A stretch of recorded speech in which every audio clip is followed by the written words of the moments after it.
It's the 27th of July, 2008, Istanbul's district of Güngören, right at the heart of the hustle and bustle.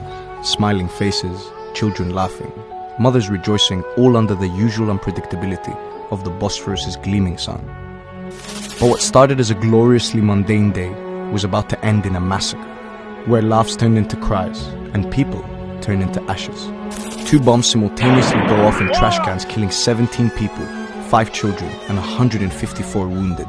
An all too familiar scene in a world driven by fear and where the weak prey on the defenseless. And the man behind it, a badly kept secret. A man with a verified Twitter account, praised as a leader of a so-called liberation movement, who uses terror to make a point. In our part of the world, we say a teacher is like a prophet. He has a message to pass on. In this case though, the message was death, and the man conveying it is none other than Abdullah Öcalan's spiritual son, Ferhat Abdelshaheen, but you may know him as Mazlum Kobani. Playing God on earth, Kobani's life story is one filled with injustice, pain and suffering. And for what cause? We'll get to that later. Kobani cost the life of 313 Turkish security forces, honorable men and women whose sole duty and purpose was to protect and serve their people. He has also taken the life of 5 civilians during attacks to 29 police stations between 1991 and 1995. His preferred modus operandi, a method all too familiar to our fellow audience: suicide, recruiting the desperate and the sadistic to carry out self-sacrificial bombing to rain terror over those that will not bow down to terror. What happened in Güngören is a recurring phenomenon. On the 16th of July, 2005, in the city of Izmir, home to some of the world's greatest civilizations, the uncivilized came again. This time it was a minibus in what is known as the Women's Sea. 6 were killed. And as the numbers keep increasing and the souls keep leaving, remember that even the most basic principle of war is broken. It is no longer security forces or police officers. It's now women and children. Our sisters, our mothers, our wives. But this is not a war. It's not 2 armies or not 2 countries. This is simply terrorism, a vile means to legitimize a vile end. Something that the families of innocents like Tana Whalen and British tourist Helen Pulhole know too well. And their crime? Visiting Turkey, daring to have a holiday and trying to enjoy the warmth of the Mediterranean.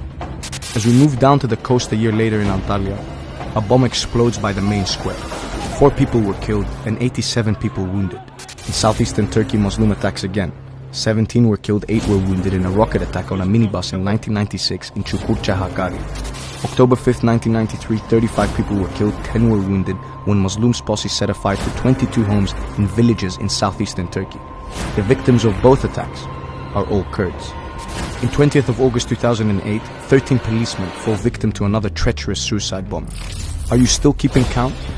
Because if you're not, this last incident will change statistics into a much harsher reality of our future generations unable to enjoy the very mere privilege of being safe and claiming their right to a better future. On the 20th of September 2011, primary school students cut their lesson short as a bomb explodes across the road and turns their world upside down. Education turned into death, and childhood turned into a PTSD-driven tragedy. 5 were killed and 34 wounded. These are not all the cases, not even close. These are not all the dead, and perhaps we would need much longer to go through it all. But facts are facts, and today, in 2019, the man who indiscriminately kills wives, mothers, fathers, men in uniform and children is now allowed to flourish again at the cost of our people, our nation, and humanity at large. At a time when our partners in the United States have successfully ended their reign over Abu Bakr al-Baghdadi, the question is Kobani not the same? Is the concept of life and death not measured in the same way? Is this not terrorism? Is this not an existential threat? And most importantly, when does this end?